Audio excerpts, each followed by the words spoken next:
ভাই আমি একটা পিঁপড়েরও মারি নাই। আর এখন আমি কেমনে কি করলাম আমি নিজেই জানি না। নিজে না খাইও মানুষকে খাওয়াইছি, বুঝছেন? তাহলে কিন্তু আজ হাজবেন্ডের আমার কেন? ভাগ্যে আছে তাই হয়ে গেছে, বুঝছেন? শয়তানের বাজিতে যাতেও এই যে মরদেহটা যে বিভিন্ন জায়গায় ফালাইছেন, এটা আসলে কাহিনী ফালাইছেন? একাই করেছি। বডিগুলো টুকরা করছেন কিভাবে? চাকু দিয়ে চাকু দিয়ে?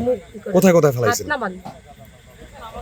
এইখানে আর ওই যে নড়িয়া নদীর পাড়ে? বিয়ে করছেন কত বছর আগে? 8 বছর কিভাবে বিয়ে করছেন? মোবাইলে? আপনার স্বামী কি করতো?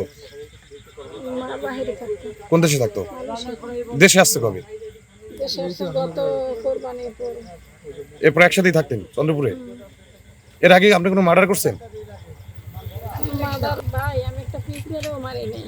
আর এখন আমি কেমনে কি করলাম আমি নিজেই জানি না। আমার বয়সে আমি এখন পর্যন্ত কারোর সাথে ঝগড়াও করি নাই, কেউরে মারিও নাই। নিজে না খাইও মানুষকে খাওয়াইছি, বুঝছেন? তাহলে কিন্তু আজ হাজবেন্ডের আমার কেন? ভাগ্যে আছে তাই হয়ে গেছে, বুঝছেন? শয়তানের বাজিতে যাতেও আমার ভাগ্যে আছে তাই হয়ে গেছে, বুঝছেন?